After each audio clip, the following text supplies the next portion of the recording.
Shalom, Shabbat Shalom, in fact. Let's talk a little Torah.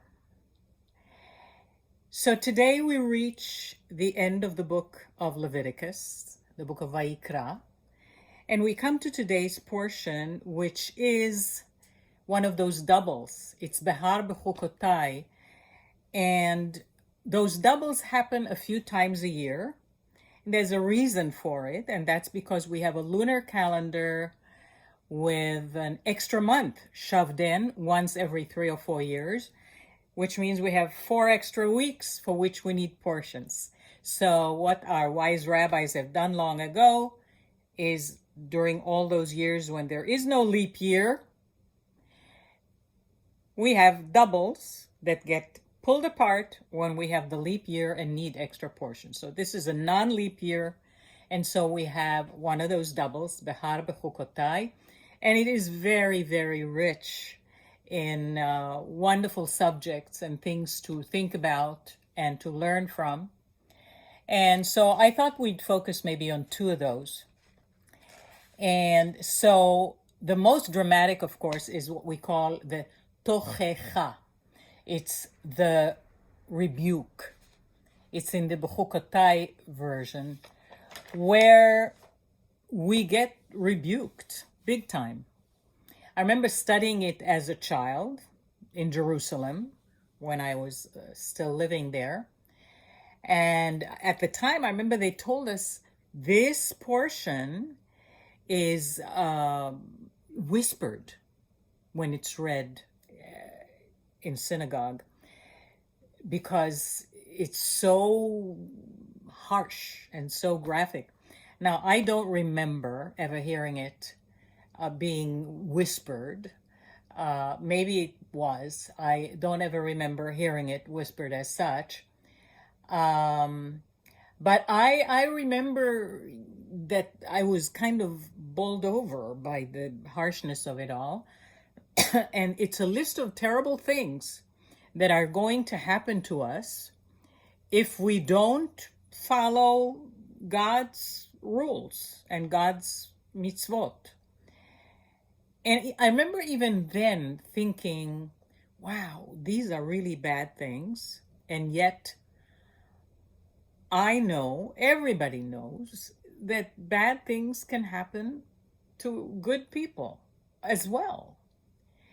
And so where is Torah when that happens? I remember asking the teacher actually about that, saying, we've seen sometimes really good folks and really bad things happen. Where is Torah when that happens? And I thought about it again when the Torah portion came up for today. I thought about it again, but now I sort of started to come up with my own rationale, and I was remembering the most well-known prototype for something like that. That is the man Job. Job actually deserved an entire book in our Tanakh about himself. And in brief, it is the story of a really good man, a loving man, an honest man, a righteous, generous man throughout his life, to whom awful things have happened. Awful things have happened. Out of left field. Didn't do anything to deserve them. Calamities ensued. And of course, he lost all his wealth. I mean, not only did business reverses help him, he lost his wealth. His family left or died. His friends left or died. And so he turned to God, saying, why? Why? And as the book of Job tells us, God wasn't very quick to respond. Not at all. Finally, when God does respond, it's not a clear answer. It's not, Job, okay, here is why this happened. Not at all. It's kind of an obscure response. And God says, look, Job, there is a vast natural order out there. I created it. There's the stars, there's the seas, there's the world, everything. You, Job, weren't even there when I was busy doing that. And so you forget that life and the world aren't just about you.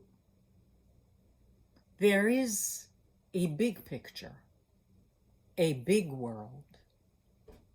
Don't forget that. And so I'm thinking that somehow therein lies the lesson we need to learn.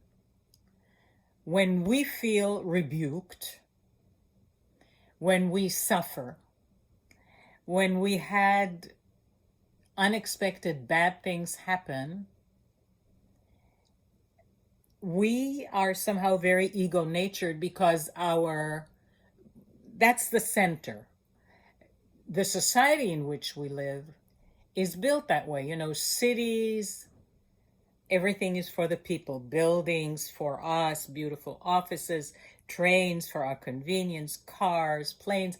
Everything is for individual enjoyment, usage. The world in which we live reinforces the individual thing. It's a culture of individualism in which we live. And so, really, it's not a natural thing for us to take a larger view of this pageant of life in which actually we are small. We, I believe, are told by the story of Job, we need to take a step back and realize that our world is not necessarily the zenith of all things. I think that's the truth that God is showing Job. And that is also the way for us when we read this really harsh part of our parsha in Bechukotai, to process that. The severity of the chastisement is to step back, see the world through a wide-angle lens. You know, they say that one of the wisdoms of King Solomon was that he said, this too shall pass. In fact, I think there's a midrash that says it was engraved on his ring. And I think what that means is, don't get trampled by bad breaks. Take a breath, step back, release. Because ultimately, it's not in our hands anywhere. It's in God's hands. Which, by the way, is a nice segue to the next teaching I want to focus on. That's also in our parsha. There's a verse that says, "Ve'ish ki lo yihye lo goel, vehesiga lo yado." And what that means, essentially, paraphrased and condensed, if it looks like God isn't imminently going to lend a helping hand, a person should step in and help themselves make the situation get better if they at all can. And the reason I think that that's such an interesting statement is because it really focuses on the main difference of thinking between modern Judaism, as we know it, and our ultra-Orthodox brethren, who are also part of our larger Jewish community. Listen, as far back as early Zionism, in Zionist history, we find that the Zionists said something like, for 2,000 years, God hasn't made our return to Israel a reality yet. We're still waiting, so let's us do something about it. And they will. And they did. Now, the ultra-Orthodox say, by the way, if it's not written in Torah the way it should be, if it's not something that God planned or said or ordained, it's forbidden. Therefore, change is out, which I don't know if you know, some of the ultra-Orthodox who live in Israel don't recognize Israel as the Jewish homeland because they say God didn't make it happen through a Messiah person. So even though they live there and enjoy the living there, Israel as a homeland does not exist for them. So the verse in today's portion, of course, shows, this can't be. We are invited by this verse in today's portion to help things along. The Torah says it's okay. The Torah does not want Judaism or life to stay stagnant, to calcify into some kind of fossilized version of itself. Because I think Torah understands that it would threaten survival as a viable, relevant, meaningful way of living and faith. Let's face it, Abraham's Judaism was not the same as Moses' Judaism. Moses' Judaism was not the same as the prophets' Judaism. The prophets' Judaism was not the same as the Talmudic rabbis, and definitely not the same as today. So change was always literally automatic, by time, by circumstance, and that's a good thing. Judaism is eternal, but that's because we are able to adapt it again and again, right? We are preserving that which is sacred and sanctifying that which is new. We're not looking to lose what we were given, but we're also not looking to lose the opportunity to give. And that's important. So today, literally today, this very moment, these unexpectedly challenging circumstances in the midst of this very odd time, which has, in a sense, befallen us, a bit of a hardship, yes, but still, we have massive opportunities to step back, to look at the larger world in which each of us is but a speck, and know that, first of all, not everything is always easy to understand. That questions may remain, but so do multitudinous reasons for giving thanks, being grateful.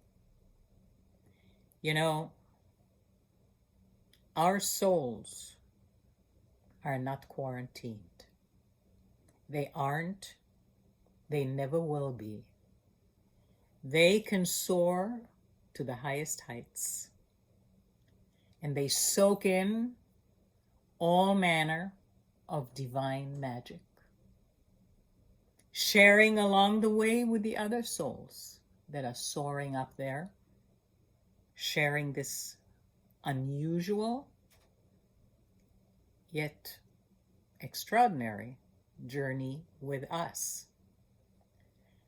As Jewish souls, we have the privilege of expressing gratitude for all that we have inherited and pray that future generations will bless us for all that we have created for them and for the doors we have opened for them to create for posterity. Shabbat Shalom. I was now asked to have some maybe questions for discussion for those of you who are interested in having a Torah study after this. And I thought of a couple. These are just suggestions, of course. Hopefully you will find at least one or two of them interesting. I have 3 questions. So the first one is, we have been rebuked in this portion. If we stray, not going to be good. And yet, we did say we know bad things happen to good people, and we heard God's response to Job. Now, how does each of us here in this group, in this room, work out this very difficult issue of bad things happen to good people? Do we have any answers? Do we have any way to smooth the road? Or are there any? That's number 1. Number 2, how important is change in Judaism? And sort of as a side issue, how important is it to adapt to the time in which one lives, and why? Yes or no? And the third one, very individual, but great to share. What do I want my legacy to my next generation to be, Jewishly speaking? I hope you enjoy. Have a great, great Shabbat. And thanks. Bye-bye. Shalom. Shabbat Shalom.